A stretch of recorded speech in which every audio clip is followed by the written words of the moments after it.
BP Sara, hindi na makatatakbo. Utang ina, shit. Hindi na daw makakatakbong presidente si BP Sara, sabi ng mga hindot. Pero tama sila. Tama po sila, hindi na makakatakbo si VP Sara sa pagka-presidente. Alam nyo kung bakit? Hindi niya na kailangan tumakbo, kailangan na lang niya umupo. At iboboto na siya ng taong bayan. Kahit hindi na mag-effort yan, wala siyang kalabang matino.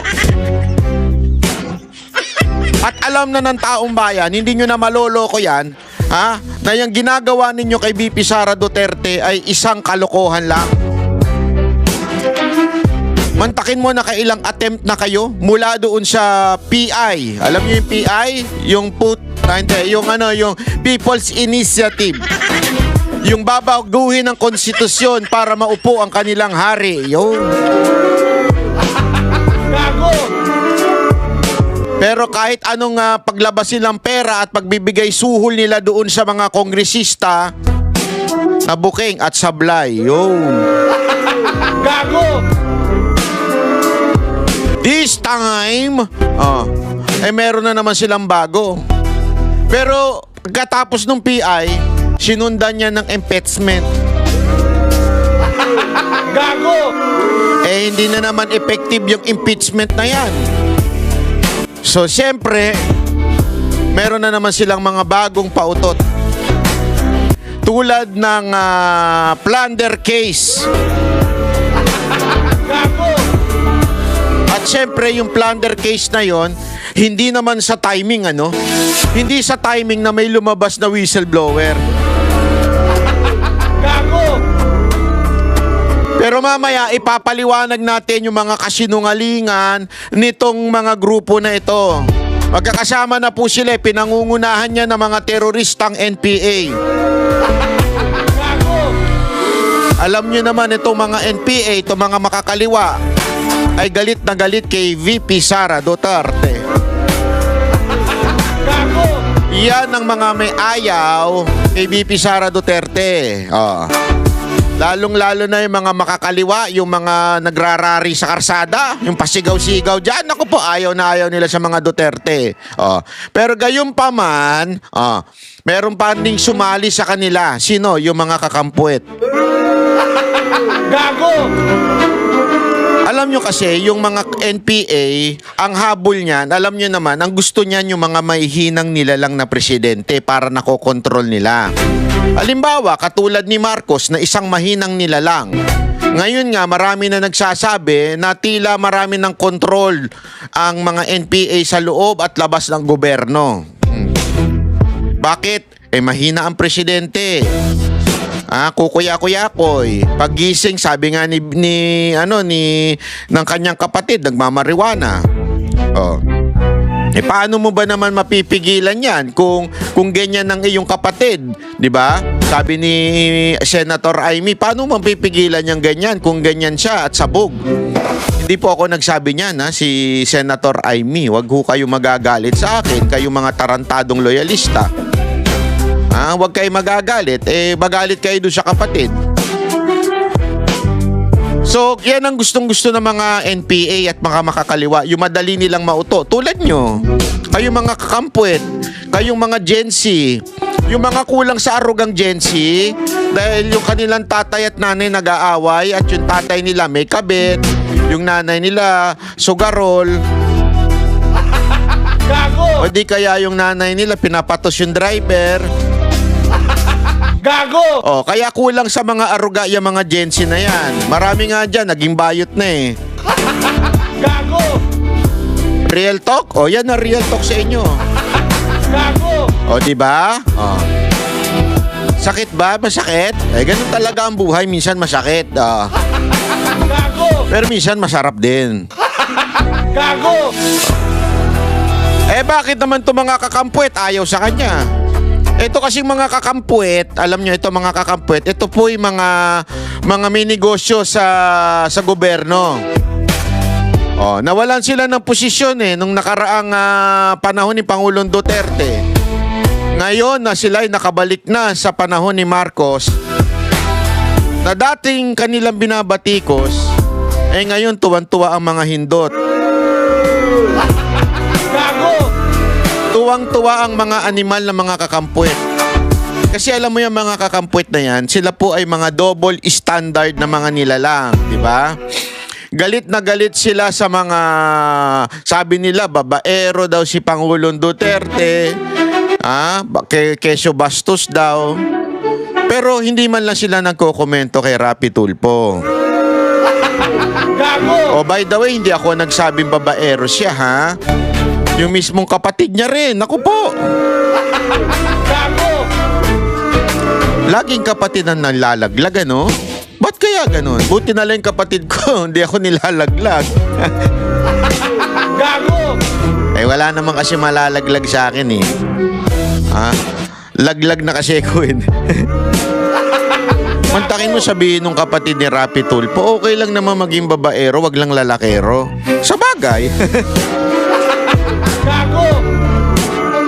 Di ba? Sa bagay, kasi kung lalakero si Senator Rapi Tulfo, medyo masagwa, ha? Gago! Pero again, yan yung sinasabi nating double standard. Etong mga kakampuet. Bakit? Dati galit na galit sila kesyo ang dami nilang pinaparatang kay Pangulong Duterte sa pagiging babaero. Pero dito sa kanilang tila magiging kandidato, eh hindi man lang sila umimik, di ba? Hindi naman natin sinasabing totoo yun, ha? Pero ang sinasabi lang natin, eh bakit tila hindi ata kayo umiimik ngayon? Di ba? Yan ang double standard, oh.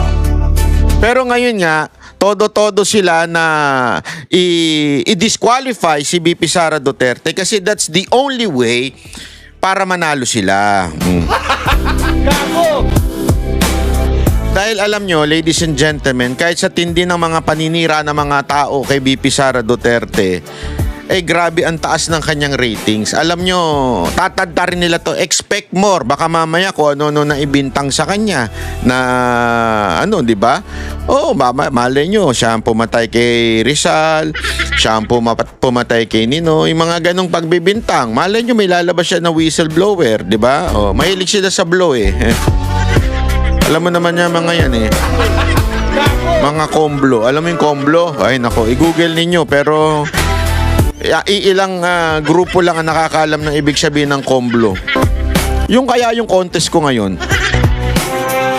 yung pa-Gcash natin, ano kaya ibig sabihin ng komblo? Oh.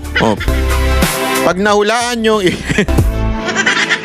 hindi, bura-bura, hindi yan, ha, hindi yan. Huwag nyo isusulat siya, baka ano kayo ng Google. Eto, anyway, pag-usapan natin to, ha. Etong balita na to. Tila may bagong whistleblower at bagong pasabog laban kay VP Sara. Ang revelasyon, suportado umano ng mga pogo at drug lord ang political campaign ng BC.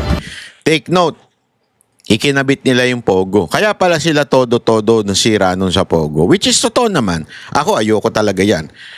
Diba? Kaya nila idinawit si Harry Roque at kung sino-sino pa para i-connect nila eventually yung pogo kay Pangulong VP Sara Duterte. Pangulo na itawag natin yan. Pangulo na yan. I claim it. Presidente na yan si VP Sara Duterte. Oh. Yan ang kanilang kanila pong inaano ngayon na siya ay produkto ng China, produkto ng pogo. Diba? Yan ang kanilang packaging ngayon, eh. Narito ang exclusive agenda report ni Dexter Ganibe ng Abante. Submitted na sa Taguig Regional Trial Court ang notarized na 5 pages sworn affidavit ni Ramil Lagunoy Madriaga na nagpakilalang dating intel officer ng dating Pangulong Rodrigo Duterte at ni nooy Davao City Mayor Sara Duterte. Sa affidavit, idinitalye kung kani-kanino napunta ang confidential fund ni VP Sara noong 2022 na isa sa naging ground ng isinampang impeachment case noong nakaraang taon. Meron siyang kwento dito sa affidavit niya na yung pera inabot sa kanya doon sa area sa Ultra Pasig sometime December 2022. Minsan nagatid din siya sa parking ng ombudsman.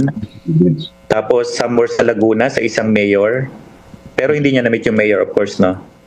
Tapos, sinatid niya rin sa isang comedy bar na Wow. kung saan pagmamayari or madalas nakatambay yung mga classmates sa College of Law ni VP Sara. So, siya yung delivery person.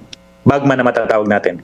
Naks naman. Nakasaad sa notaryadong sinumpaang salaysay, 4 na duffel bag na bawat isa ay naglalaman ng 33 hanggang 35 million pesos. Bukod pa iyan sa anyay 1 bilyong pisong i-deliver niya noong Pebrero 2020. Take note mas malaki ito. Nilakihan talaga nila eh. Mas malaki kesa dun sa delivery ni Saldico. Tanginang yan. Gago! Ito ganito katarantado ito mga kakampuet, mga legal illuminary, mga analyst nila. Mantakin nyo, nung panahon na si Saldico nagsalita, di ba? Kini-question nila yung paano mo binitbit yan? Ang bigat-bigat niyan. Nagkasya ba yan? Ganyan yung mga yan eh. Lalo na nasa media, pag nag-uusap-usap sila sa mga podcast nila, magkakasya ba yan? Oh, lalo niyan, dyan sa di ko na lang sasabihin, dyan sa Alliance, marami dyan, mga kakampuit. Tsaka marami rin dyan, mga komunista. Di ba?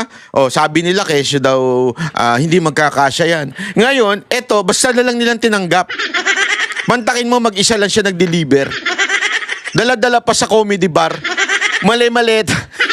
Papasok ka ng comedy bar, may dala-dala ka maleta. Ayop.